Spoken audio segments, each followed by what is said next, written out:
बहुत बहुत स्वागत है दोस्तों आप सभी का। आज हम देखने वाले हैं क्लास 11, ठीक है, पॉलिटिकल साइंस एंड जो सेकंड बुक है उनकी, उसका चैप्टर नंबर है 3 जिसका नाम है समानता, इक्वालिटी। तो ये पार्ट 2 है बच्चों आपका इस चैप्टर का, ठीक है। पार्ट 2 में हम जो देखेंगे वो बेसिकली एक टॉपिक देखेंगे, समानता के जो आयाम है, ठीक है, उसके बारे में। तो चलिए स्टार्ट करते हैं बिना टाइम वेस्ट करते हुए। तो सबसे पहले समानता के आयामों के बारे में अगर हम बात करें तो सबसे पहला है राजनीतिक समानता। समानता के अर्थ के बारे में, इनके प्रकार के बारे में, इसको कैसे बढ़ावा दिया जा सकता है, ये सभी हमने पार्ट 1 में देख लिया था, ठीक है। तो पार्ट 2 में हम देखेंगे सिर्फ और सिर्फ समानता के जो आयाम है उसकी चर्चा करेंगे। तो सबसे पहली है राजनीतिक समानता। राजनीतिक अर्थात आप राजनीति से ही संबंधित इसे समझ सकते हैं। देखिए, राजनीतिक समानता जो है वो क्या है, लोकतंत्र की आधारशिला है, क्योंकि राजनीति जो है उसी के तहत सरकार का चुनाव होता है, मतदान होते हैं, बहुत सारे मतलब देश का संचालन भी एक तरह से राजनीतिक समानता की द्वारा ही होता है, ठीक है। इसीलिए इसे लोकतंत्र की आधारशिला कहा गया है। आगे, लोकतंत्र में सदस्यों को नागरिकता प्रदान करना राजनीतिक समानता के शामिल है। अर्थात जो लोकतंत्र है उसमें उसके नागरिकों को नागरिकता प्रदान, देखिए कई देश ऐसे होते हैं जिनमें नागरिकता प्रदान करने के साथ ही उस व्यक्ति को बहुत सारे अधिकार मिल जाते हैं। अब जैसे हमारे भारत की अगर हम बात कर लें तो भारत में यदि किसी बाहरी सदस्य को नागरिकता दी जाती है तो उसे भारतीय संविधान के जो मौलिक अधिकार है, ठीक है, हमारे कितने 6 मौलिक अधिकार है, उन सभी को क्या होता है, ये व्यक्ति ग्रहण कर सकता है नागरिकता के द्वारा। तो सिर्फ नागरिकता देना ही ये क्या होता है, राजनीतिक समानता के अंतर्गत शामिल है, ठीक है। नेक्स्ट पॉइंट है, नागरिकता प्रदान करने के साथ ही व्यक्ति को मतदान करने का अधिकार मिल जाता है, कहीं भी आने जाने एवं संगठन बनाने का अधिकार मिल जाता है, उस व्यक्ति को अभिव्यक्ति की स्वतंत्रता मिल जाती है, उस व्यक्ति को धार्मिक विश्वास अर्थात वो कोई भी धर्म चुन सकता है, किसी भी धर्म का प्रचार प्रसार कर सकता है, ये आजादी मिल जाती है। उस व्यक्ति के साथ जाति के आधार पे, धर्म के आधार पे या फिर अन्य किसी आधार पर कोई भेदभाव नहीं किया जा सकता। तो आपने देखा कि यदि एक व्यक्ति को नागरिकता अगर हम देते हैं किसी बाहर के व्यक्ति को, तो उससे ये जो तमाम अधिकार हैं वो क्या हो जाते हैं, प्राप्त हो जाते हैं। तो इसीलिए राजनीतिक समानता को लोकतंत्र की आधारशिला माना गया है, ठीक है। तो ये हो गया पहला पॉइंट। मतलब आगे देखिए अगले पॉइंट, कई देश जो हैं वहां पे क्या है कि समानता को बढ़ावा दिया गया है, लेकिन फिर भी वहां असमानता दिखाई देती है। ऐसा सामाजिक असमानता और आर्थिक असमानता की वजह से होता है। देखिए इस लाइन को ध्यान से समझिए, आपके जो चैप्टर्स है ना इस बुक के वो काफी कंफ्यूजन वाले हैं, इसलिए कुछ लाइनें जो होती है उसका एग्जांपल लेके आपको समझना पड़ेगा। देखिए यहाँ पे क्या कहा गया है कि कई देश ऐसे हैं जहां पे नागरिकों को समान अधिकार तो दिए गए हैं, लेकिन फिर भी वहां पर असमानता दिखाई देती है। अब जैसे अगर हम भारत की बात करें तो भारत के कुछ ऐसे पिछड़े राज्य तो नहीं, राज्य तो काफी आगे बढ़ गए हैं, ठीक है, कई मतलब किसी एक पर्टिकुलर राज्य के कोई ये छोटे छोटे जो गांव हैं, ठीक है, हम इनका उदाहरण ले लेते हैं। ये छोटे छोटे जो गांव हैं, अब क्या है कि यहाँ पर जो है वो सामाजिक रीति रिवाज फैले हुए हैं, यहाँ पे समाज जनित जो असमानताएं हैं वो फैली हुई है। तो यहाँ पे क्या है कि एक तो सामाजिक असमानता फैली हुई है कि जाति के आधार पे, धर्म के आधार पे यहाँ पे भेदभाव किया जाता है, तो ये सामाजिक असमानता होगी। फिर आर्थिक अर्थात अमीरी गरीबी में यहाँ पे फर्क किया जाता है। तो इन दोनों ही फर्क की वजह से जो असमानता है वो इस एरिया में तो फैली ही है, साथ में आसपास के जो एरिया होते हैं उनमें भी फैल जाती है। तो इन्हीं वजह से क्या होता है कि हालांकि संविधान में नागरिकों को अधिकार तो दे दिए गए हैं, लेकिन फिर भी अभी देश में सामाजिक असमानता और आर्थिक असमानता की वजह से पूर्ण जो असमानता वो फैली हुई है, ठीक है। अब जैसे देखिए, राजनीतिक जो समानता है उसकी जरूरत उन बाधाओं को दूर करने में है जिन्हें दूर किए बिना लोगों का सरकार में अपनी बात रखने एवं उपलब्ध संसाधनों तक पहुंच संभव नहीं होगा। अर्थात राजनीतिक समानता जो है उसकी जो मोस्ट इंपॉर्टेंट थिंग है वो ये है, यानी कि उसकी जो बहुत जरूरी बात है, इसकी जो महत्वता है वो उन बाधाओं को दूर करने में है जिनसे दूर किए बिना, अर्थात वे बाधाएं जिन्होंने व्यक्ति को सरकार में अपनी बात रखने से रोक रखा है, उपलब्ध संसाधनों तक पहुंचने से रोक रखा है, उन बाधाओं को दूर करने के लिए राजनीतिक समानता जरूरी है, ठीक है। तो ये हो गया आपका पहला पॉइंट राजनीतिक समानता के बारे में। चलिए अगला है सामाजिक समानता। अब ये सामाजिक समानता क्या है, चलिए इसे देखते हैं। तो सामाजिक असमानता की तरफ हम बढ़ते हैं। हाँ, पहला पॉइंट, प्रत्येक व्यक्ति को समाज में समान अधिकार प्राप्त हो और सबको समान सुविधाएं मिले। समाज में जितने भी व्यक्ति हैं उन सभी को समान अधिकार प्राप्त होने चाहिए एवं सभी को समान सुविधाएं मिलनी चाहिए। अब देखिए समानता का अर्थ क्या है? जन्म, जाति, धर्म, लिंग, इन सभी के आधार पर किसी भी प्रकार का भेदभाव नहीं होगा, तो वहां पर सामाजिक समानता हमें दिखाई देगी। ठीक है, क्योंकि सामाजिक समानता जो है वो इसी तत्व से संबंधित है कि लोगों के साथ में समाज में क्या होता है, जन्म के साथ जाति, धर्म, लिंग, जन्म स्थान, इसके आधार पे क्या होता है, भेदभाव किया जाता है। तो जहां पर ये भेदभाव नहीं होगा वहीं पर सामाजिक समानता जो है वो व्याप्त होगी। अगला पॉइंट, विभिन्न समूह और समुदाय के लोगों के पास संसाधनों तक पहुंचने के अवसरों को पाने का बराबर उचित मौका मिलना चाहिए। अर्थात मान लीजिए कोई एक अवसर निकला है, ठीक है, मान लीजिए कि आईपीएस का कुछ एग्जाम होने वाला है, उसके लिए कुछ 30 पद हैं और सीटों का मतलब कि जो सदस्य संख्या चुनने की वो 30 है और जो लोग हैं वो कितने भी इसमें फॉर्म दे सकते हैं। तो यहाँ पे क्या है कि विभिन्न प्रकार के जो समूह हैं, अलग अलग जाति के समूह, धर्म के समूह वगैरह ये अगर हैं, तो उन समूह एवं जो समुदाय के लोग होते हैं उनकी यहाँ एग्जाम देने की जो अवसर है उसका उन्हें उचित मौका मिलना चाहिए, तभी जो सामाजिक समानता है वो उसे प्राप्त होगी। आगे है कि समाज में पर्याप्त स्वास्थ्य सुविधा होनी चाहिए, अच्छी शिक्षा पाने का अवसर सभी को मिलना चाहिए। ठीक है, उचित पोषक आहार व न्यूनतम वेतन जैसे कुछ न्यूनतम चीजों की गारंटी भी जरूरी माना गया है।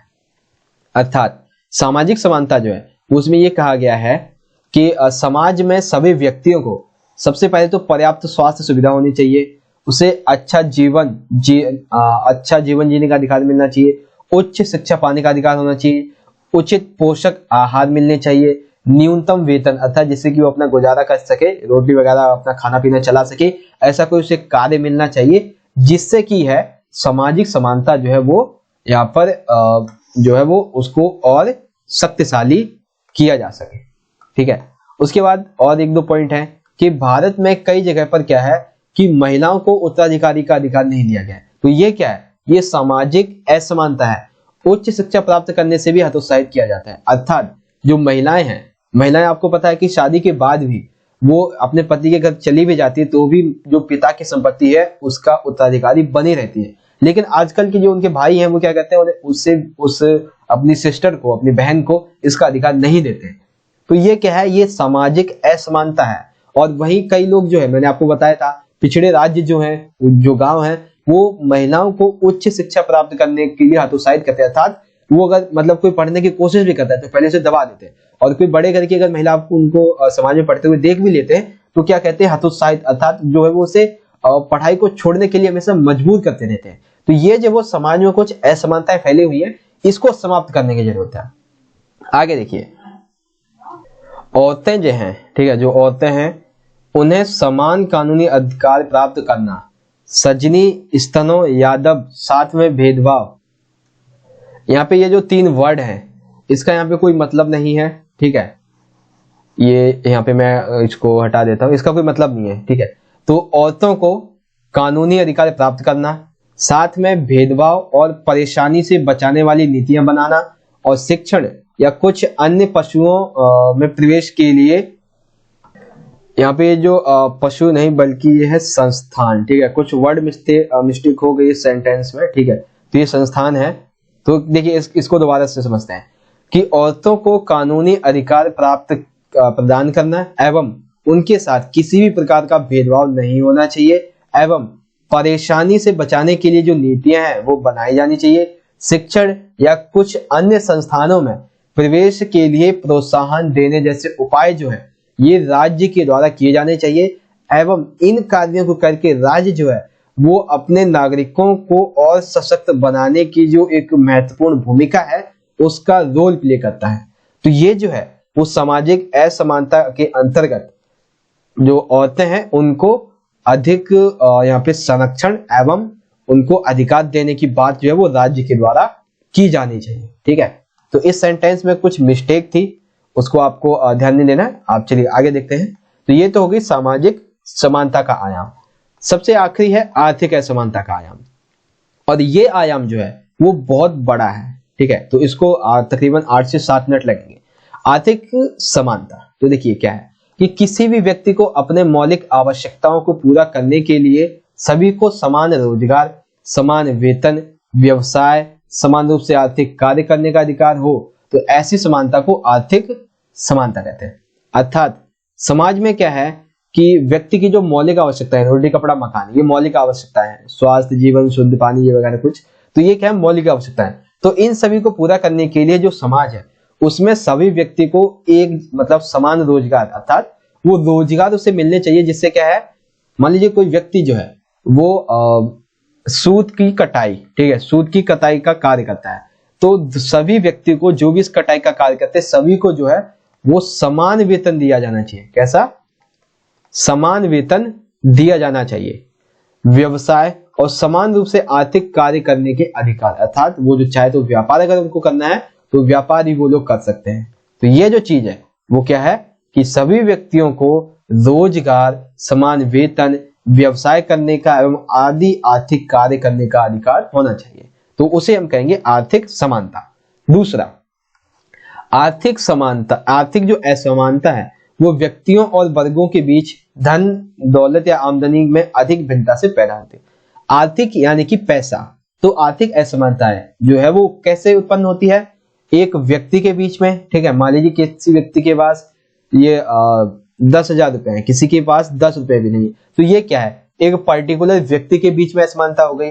फिर वर्गों के बीच में, मान लीजिए ये ए वर्ग है, ये जो 1000 व्यक्ति वाला था, मतलब 1000 रुपए वाला था, ये ए वर्ग हो गया, और ये 10 रुपए वाला था, ये बी वर्ग हो गया। तो इनके बीच में आर्थिक असमानता, आर्थिक जो स्थिति है उसको लेकर असमानता है। तो कभी कभी आर्थिक स्थिति जो है वो असमानता का कारण किसी व्यक्ति के बीच में और किसी एक पर्टिकुलर वर्ग के बीच में भी बनती है। अगला पॉइंट देखिए, पहले से जो पीढ़ियां धन, विशेष अधिकार और सत्ता का उपयोग करते आए हैं और दूसरे जो पीढ़ियों से गरीब ही बने रहे हैं, ये वर्ग भेद, आक्रोश और एवं हिंसा को बढ़ावा देते हैं। अभी ये जो पॉइंट मैंने आपको समझाया सेकंड वाला, इसको इस तरह से आप समझ सकते हैं कि पीढ़ियों से, ठीक है, जैसे राजे महाराजे घरानों की अगर हम बात कर लें, जमींदार की बात कर लें, ठीक है, तो ये क्या है कि पीढ़ियों से ये धन का विशेष अधिकार एवं सत्ता का ये उपयोग करते आए हैं। वही दूसरी तरफ पीढ़ियों से जो है वो कुछ लोग जो वो गरीब ही बने हुए हैं। ये सब क्या है, ये वर्ग भेद जो है वो आक्रोश अर्थात गुस्से का, हिंसा का ये रूप ले लेती है। तो इस आर्थिक असमानता को खत्म करने की जरूरत है अगर हमें आर्थिक समानता को स्थापित करना है, ठीक है। तो आर्थिक समानता के बारे में ये बातें पता चली। अब आर्थिक समानता से ही संबंधित कुछ बातें जो है वो अन्य लोगों ने भी कही हैं। अब वो क्या क्या है उन्हें देखिए। तो सबसे पहले जो विचारक है वो है मार्क्सवादी विचारक और समाजवादी, और जिसमें से हम देखेंगे कार्ल मार्क्स के बारे में, ठीक है। तो मार्क्स जो थे उन्होंने वो ये दलील दी कि खाई नुमा असमानताओं की बुनियादी कारण महत्वपूर्ण आर्थिक संस्थानों जैसे कि जल, जंगल, जमीन या तेल, अन्य प्रकार की संपत्ति का निजी स्वामित्व है। अर्थात ये जो मार्क्सवादी है वो ये कहते हैं कि समाज में जो आर्थिक असमानता फैली हुई है उसका सबसे बड़ा कारण है आर्थिक संसाधनों पर लोगों का निजी स्वामित्व, जैसे कि जल के ऊपर, जंगल के ऊपर, जमीन के ऊपर, तेल समेत अन्य प्रकार के जो खनिज है, इन सभी पर लोगों का निजी स्वामित्व जो है वो आर्थिक असमानता को बढ़ावा देता है।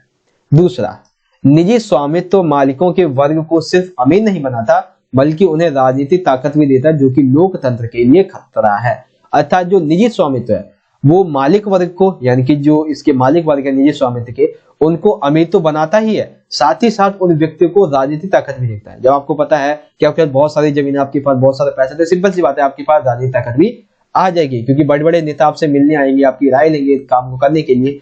तो ये जो चीज है कि राजनीतिक ताकत अधिक मिल जाती है, तो ये लोकतंत्र के लिए क्या होता है, एक तरह से खतरा बन जाता है, ठीक है। तो ये पॉइंट हुआ। अगला है कि इन दोनों का ही, यानी कि मार्क्सवादी एवं समाजवादी दोनों का कहना यह है कि सामाजिक रुतबे एवं विशेष अधिकार की वजह से आर्थिक असमानता उत्पन्न होती है। अर्थात ये दोनों ये कहते हैं कि सामाजिक रुतबे की वजह से एवं विशेष अधिकार की वजह से ये जो आर्थिक असमानता है वो उत्पन्न होती है। अभी हमने देख लिया था, समाज में सभी व्यक्ति को उनके कार्य कौशल के आधार पर अवसरों की समानता के द्वारा इसे समाधान करने की जरूरत है। अर्थात ये जो सामाजिक रुतबा है, विशेष अधिकार है, इसको हम अगर हमें इसको खत्म करना है तो इसके लिए सभी व्यक्तियों को उनके कार्य कौशल के आधार पर अवसरों की समानता दी जानी चाहिए। यानी कि व्यक्ति के पास यदि उस कार्य को करने का कौशल है तो ही उसे उस अवसर को प्राप्त करवाना चाहिए। तो ये है मार्क्सवादी एवं उदारवादी मार्क्सवादी एवं समाजवादी, इनके जो विचार थे उसके बारे में। अब बात करते हैं उदारवादियों के बारे में।